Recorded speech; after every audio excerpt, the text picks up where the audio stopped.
Bonjour, aujourd'hui je vais vous présenter les deux premiers chapitres du module aménagement des écosystèmes forestiers. Donc le premier chapitre, c'est les concepts d'aménagement. D'abord, on va commencer par une définition. C'est quoi l'aménagement forestier? L'aménagement écosystémique des forêts est une approche d'aménagement qui s'appuie sur la connaissance des écosystèmes et la compréhension de leur fonctionnement.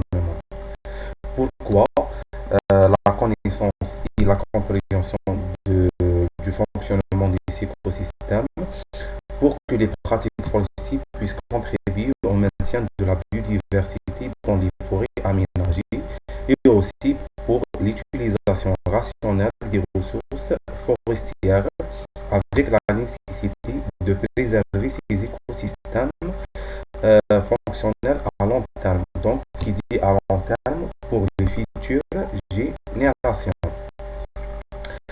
Et aussi, on va deuxièmement les fonctions des écosystèmes forestiers. Parmi les fonctions qu'on veut trouver là, ou qu'on peut trouver dans les écosystèmes forestiers, on a les fonctions écologiques comme le maintien de la biodiversité, la régulation des régimes hydriques, régulation climatique globale grâce au stockage du carbone. Aussi, on a les fonctions socio-économiques comme les réserves des terres agricoles et fonctions socio-culturelles, lieux de loisirs et d'inspiration. Quels sont les objectifs de l'aménagement forestier? Pourquoi faire l'aménagement forestier? Premièrement, pour la production raisonnée de bois, une production raisonnée d'autres produits forestiers que le bois, la protection des eaux et des sols. Quelles sont les conditions d'aménagement forestier durable? Pour bien aménager notre écosystème forestier, on va respecter quelques conditions, parmi lesquelles la participation des populations locales à la gestion forestière, l'autofinancement de la gestion forestière, application d'une sylviculture qui tient compte de la dynamique des formations forestières et des considérations socio-économiques. Donc, on doit bien choisir les travaux sylvicoles à faire ou à appliquer dans cet écosystème forestier. Aussi, on doit respecter les réglementations et les lois concernant comment aménager les forêts. Parmi les lois qu'on peut trouver en Algérie, on a la loi euh, sur la forêt numéro 4-19 du 19 décembre 2004 qui établit les principaux fondamentaux de gestion et de protection d'aménagement des forêts en Algérie. Les principales phases de l'aménagement forestier. Pour l'aménagement forestier consiste de deux phases. On a la phase analytique et la phase synthétique. Dans la phase analytique, on va faire une analyse écologique qui contient la description générale de la zone d'étude et l'analyse des facteurs physiques. Donc ici, on va faire une analyse des facteurs climatiques, sol, relief, géologie, réserve, réseau hydrographique et aussi une analyse socio-économique qui inclut l'enquête pastorale, foncière et socio-écologique et aussi la classe d'occupation des sols.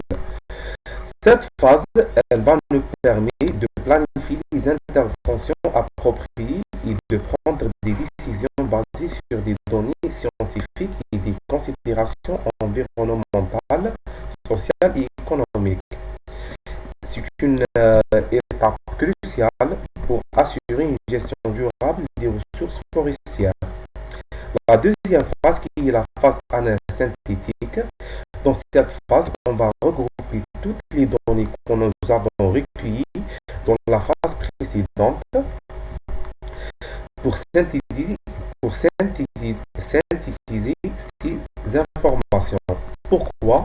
pour le but d'élaborer un plan final ou un rapport global qui servira de base pour la gestion et la conservation de forêts. Elle implique souvent la prise de décision concernant la manière dont la forêt sera gérée. Donc, euh, si dans cette phase, c'est qu'on va décider comment on va gérer notre forêt. Pour le deuxième chapitre qui est l'analyse du milieu naturel. D'abord, on va commencer par la définition euh, d'une station. Qu'est-ce qu'une station dans l'aménagement forestier? C'est une zone homogène de point de vue conditions physiques qui est le climat, topographie, roche-mer, sol et par suite la dynamique de la végétation. Donc, pour cartographier les stations, on a deux approches. On a l'approche analytique à partir de l'examen direct des facteurs du milieu, une approche synthétique, typologie intégrant tous les facteurs déterminants.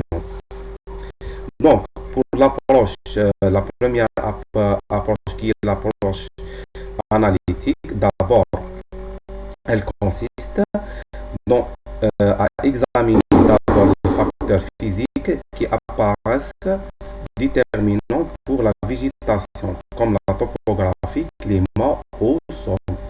Cette analyse permet de sélectionner les facteurs les plus déterminants pour la végétation. La deuxième phase dans cette approche consiste, pour chaque facteur retenu, à dresser la carte de ces variations, carte des tranches d'altitude, d'exposition, des types de sol. La troisième phase, c'est la superposition de ces cartes pour avoir des zones homogènes.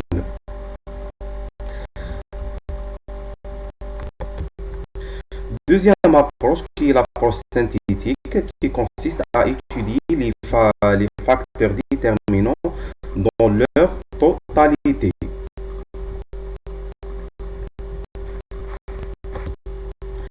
Facteurs à prendre dans la gestion des forêts.